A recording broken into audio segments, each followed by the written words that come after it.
This was the first house I ever bought right here. I want to say around late October, early November. I went to this big event in Utah and met a lot of cool people. One of them was Pace Morgan. He taught me how to, I signed up for his program that taught me how to basically learn real estate, and I started pursuing it really hard. This is the first house I ever bought right here. I want to say late October, I started studying the program, and I probably kind of started like looking into houses around November. And I found this house late November, and the first time I came in here, there was like just a pile of fucking shit, just boxes and trash and all this shit everywhere. The house looked like a freaking mess. All these cabinet doors were like off. It had like a refrigerator hanging out right here, and just it was just a disgusting house. The freaking shed was falling apart in the back.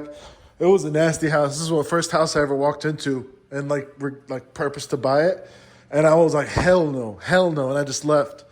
And after, the deal came around, I was like, man, I looked at 2 or 3 houses and I was like, man, am I just scared? And I said, fuck it. And came back and just bought this house. I made the guy an offer, and I was like, if he accepts the offer, I'll buy it. Screw it. Over here was like a fire damage. The whole back side of the house is like burned off right here. They have to like replace a lot of the wood and sheetrock.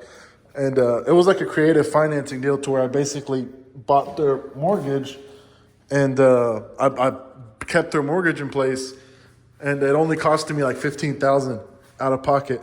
So I said, screw it. After I bought it, it came out that the people, after they moved out, they cleaned the hell out of the house, and actually turned out to be a really nice house. So I'm actually pretty happy about it.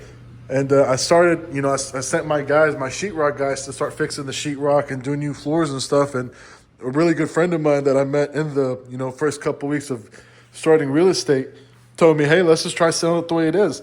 And I was like, fuck it. What do I have to lose? And he listened to it, he started telling his wholesalers about it. And 2 days later, he was like, I got this offer. And it was like for $90,000.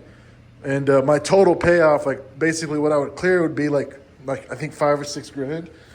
And I was like, nah, man, I'd rather just hold it and whatever. We just kept going back and forth. I ended up, meeting one of his guys at a pretty good price, and I'm pretty happy with it. I walked away with like $4 or $5 grand in my pocket, for a house that I literally didn't do anything. I just hooked up the power. That's it. I made $5 or $6 grand. So it's beautiful to, keep your eyes open and looking at different opportunities that come into your life, and not necessarily just, find an excuse to not try something every time a new opportunity comes to you. I had, a couple friends in the real estate world for years, and I was always like, man, I can't, there's no way I can do it. And I'm on my, in the last 3 months, I'm on my 5th house right now. And the profits are just getting way bigger every time. So it's beautiful to try new things out, even if it doesn't work at first the way you want it and you feel like you got screwed. It's cool to at least carry it out for a little bit to see where it goes. Especially if you truly believe in it, you got to keep doing it. This is something I always wanted to do for years, since I was like 16 years old. I've wasted the last 10 years of my life making excuses to not, start trying to buy these houses, and seeing how hard it is to sell them and how long it takes. And honestly, it's way better than the car business. So keep your eyes open to new things, guys, and always do what you believe in. Always do what you believe in. All right, good night.